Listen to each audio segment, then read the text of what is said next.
Assalamualaikum warahmatullahi wabarakatuh. Apa kabar anak-anak? Semoga dalam keadaan sehat walafiat ya. Baik, hari ini Bapak akan mengajarkan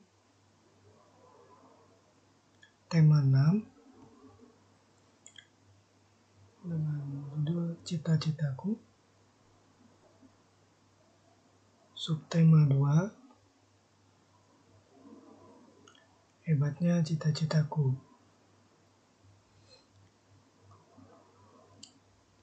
Pembelajaran 1 dan 2, kelas 4 sekolah dasar.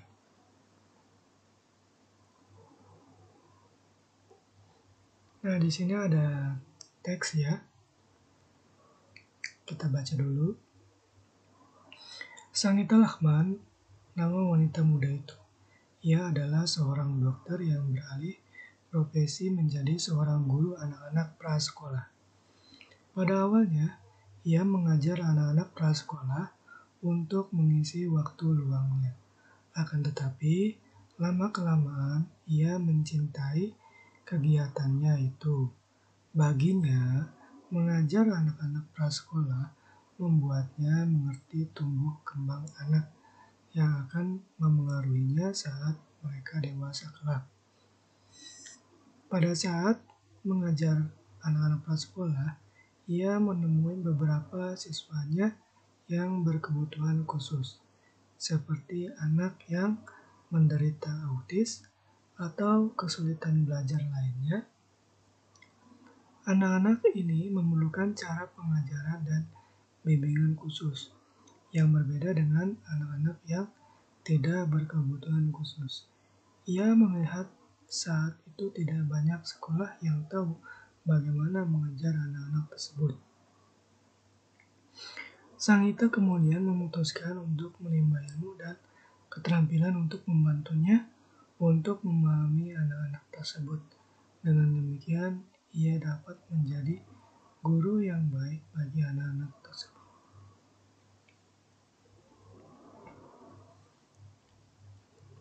Siapakah Sanita Lahman?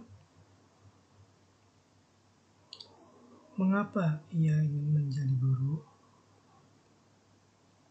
Sikap apakah yang ditunjukkan oleh Sanita untuk menjadi guru yang baik? Menurutmu, sikap apakah yang diperlukan untuk menjadi guru yang baik? Nah, kita jawab ya.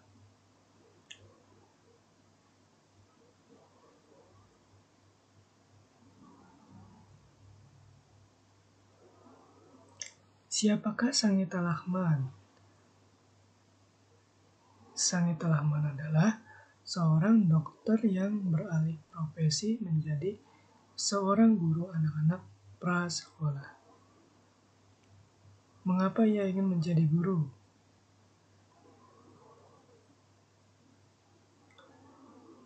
Karena menurutnya, mengajar anak-anak prasekolah membuatnya mengerti tumbuh kembang anak yang akan mempengaruhinya saat dewasa.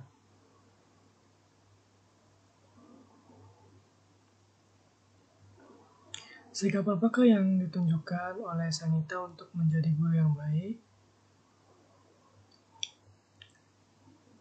Kesabaran dalam membimbing siswa berkebutuhan khusus dan mengalami kesulitan belajar. Menurutmu sikap apakah yang diperlukan untuk menjadi guru yang baik? Sabar, peduli, ramah.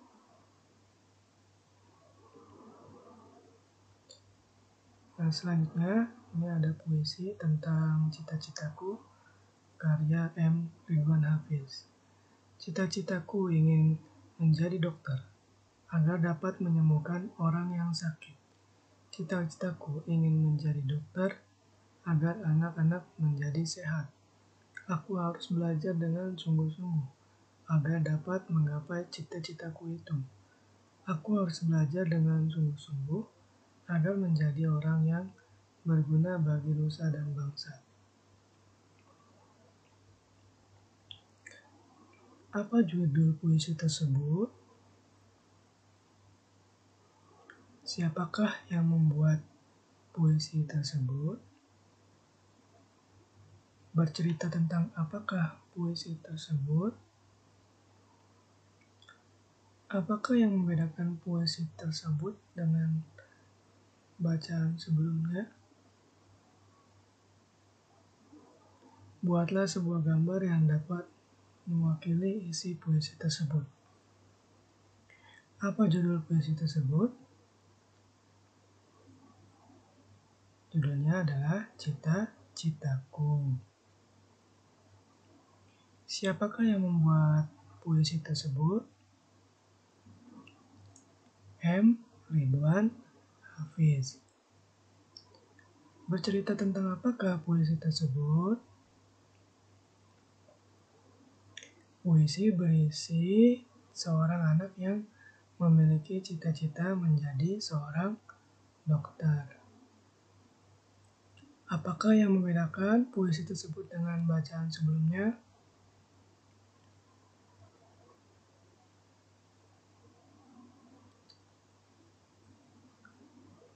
Ya, pada bacaan sebelumnya bercerita tentang profesi sebagai seorang guru.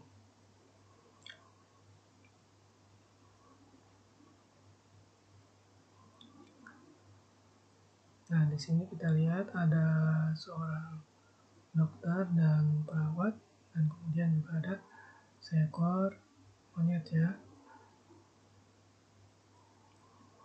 Profesi apakah yang ada pada gambar di atas?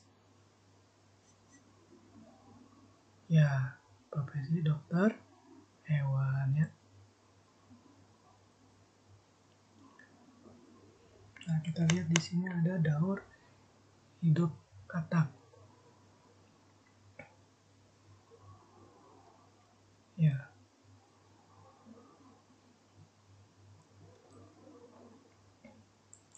Nah, gambar hewan. Ini gambar hewan apa ya? Kemudian cara berkembang biak. Kemudian daur hidup. Gambar hewan. Ini gambar hewan. Ya, katak ya. Ini gambar katak. Cara berkembang biak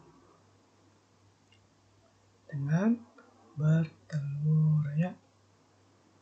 Kemudian daur hidupnya.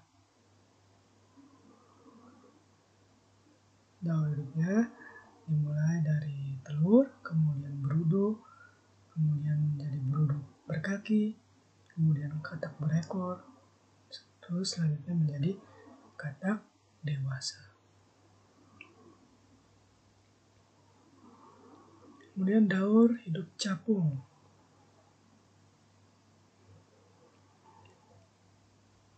Gambar hewan, cara berkembang biak, daur hidup. Gambar hewan. Ya, ini adalah hewan capung. Ya. Cara berkembang biak dengan bertelur. Kemudian daur hidup. Telur, capung muda atau nimfa, kemudian menjadi capung dewasa.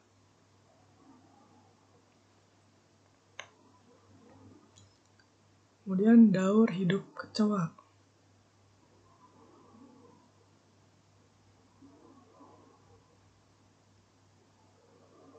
Gambar hewan, cara berkembang biak, daur hidup. Gambar hewan adalah gambar kecoa ya.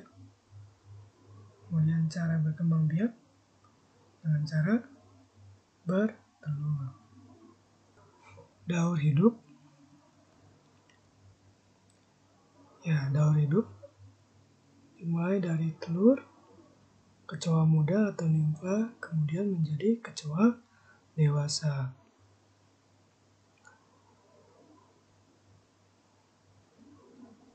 Kemudian daur hidup nyamuk. Gambar hewan, cara berkembang biak, daur hidup. Gambar hewan,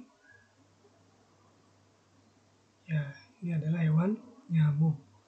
Kemudian cara berkembang biak dengan cara bertelur. Daur hidup dimulai dari telur, jentik-jentik atau tempayak, kemudian menjadi pupa, kemudian menjadi nyamuk muda, dan terakhir menjadi nyamuk dewasa.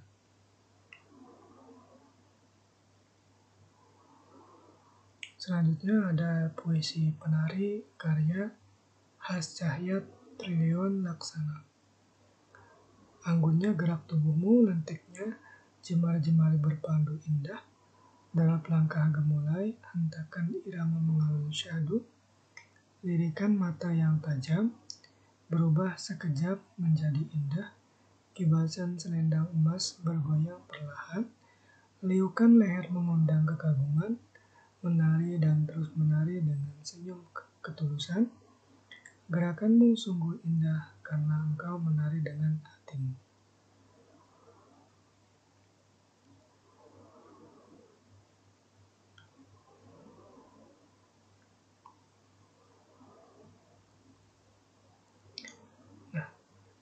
Apakah judul puisi di atas? Siapakah penulisnya? Ya, judulnya adalah puisi penari. Karya Hascahyat Triliun Laksono. Terdiri atas beberapa baitkah puisi penari? Ya, 6 bait. Ya. Terdiri atas berapa bariskah puisi tersebut? 12 baris. Bercerita tentang apakah puisi penari? Ya, buatlah sebuah paragraf yang menceritakan isi puisi tersebut. Puisi tersebut menceritakan penghayatan dan keterampilan seorang penari yang berhasil memancarkan keindahan.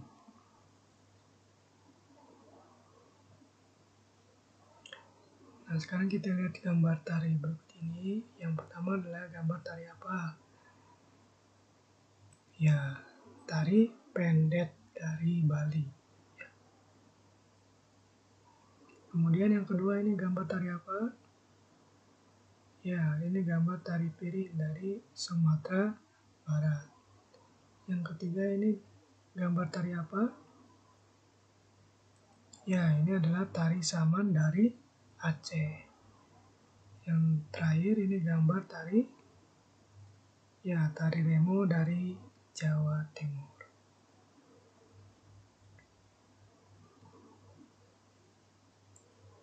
Nah, ini ada teks manfaat makhluk hidup di sekitar kita. Ya. Makhluk hidup terdiri atas tumbuhan, hewan, dan manusia. Manusia melakukan tumbuhan dan hewan untuk memenuhi kebutuhan hidupnya. Hewan dan tumbuhan dikelola manusia sedemikian rupa sehingga memberikan manfaat bagi kehidupan manusia. Tumbuhan dan hewan merupakan sumber daya alam hayati. Keberadaannya akan terus-menerus ada sepanjang tidak terjadi peristiwa yang membuatnya punah. Tumbuhan membantu lingkungan untuk menyediakan oksigen dan menahan air hujan agar tidak terjadi erosi. Tumbuhan juga berfungsi sebagai pelindung tanah-tanah yang miring agar tidak mudah longsor. Tumbuhan juga bermanfaat untuk menyerap karbon dioksida yang dikeluarkan manusia dan hewan lainnya untuk dimanfaatkan dalam proses fotosintesis. Apakah manfaat hewan bagi lingkungan sekitarnya? Hewan pengurai berfungsi untuk menguraikan sisa makanan menjadi zat makanan yang dapat diserap oleh tumbuhan menjadi sebagai zat hara. Dalam mata rantai makanan, hewan bermanfaat untuk menjaga keseimbangan alam. Tumbuhan dan hewan sebagai sumber daya hayati memiliki manfaat yang banyak bagi kehidupan manusia. Beberapa manfaat tersebut sebagai berikut. 1. Sebagai sumber bahan pangan. Hewan yang merupakan sumber makanan manusia antara lain sapi, ayam, udang, dan ikan.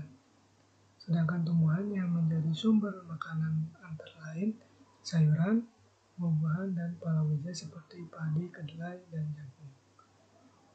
Yang kedua, bahan sandang atau pakaian. Bahan pakaian yang digunakan manusia berasal dari serat tumbuhan dan hewan. Contoh tumbuhan yang dimanfaatkan seratnya adalah kapas. Sedangkan contoh hewan yang dimanfaatkan seratnya adalah ulat sutra dan domba.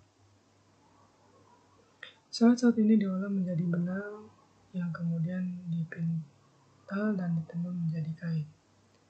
3. Peralatan rumah tangga. Banyak perabot rumah tangga terbuat dari kayu yang berasal dari tumbuhan keras. Beberapa contohnya adalah kayu dari pohon jati, cendana, mahoni, dan pinus. 4. Produk kesehatan. Tumbuhan dan hewan dapat digunakan sebagai bahan obat-obatan. Berbagai tanaman obat seperti kunyit, jahe, temulawak, dan kumis kucing dimanfaatkan sebagai obat. Beberapa jenis hewan juga dimanfaatkan untuk obat-obatan seperti kadal, kelelawar, dan cacing.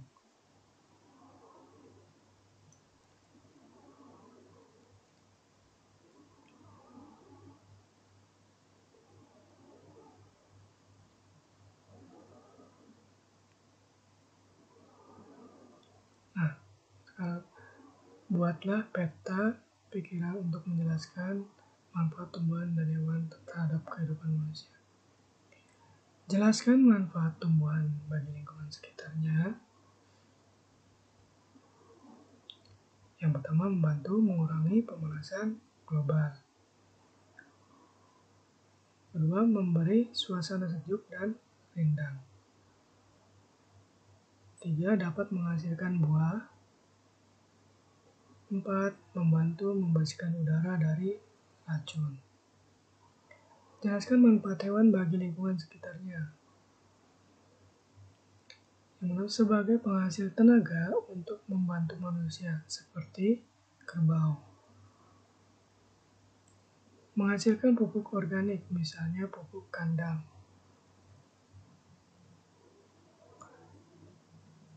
Penghasil bahan pangan seperti misalnya daging kambing, bebek, dan ayam.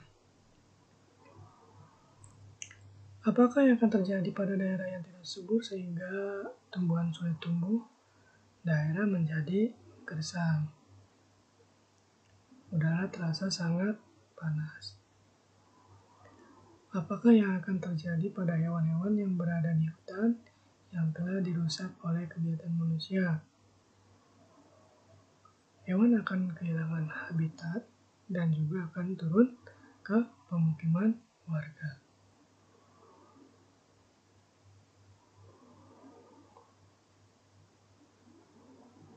Ya, terima kasih atas perhatiannya anak-anak. Semoga bermanfaat.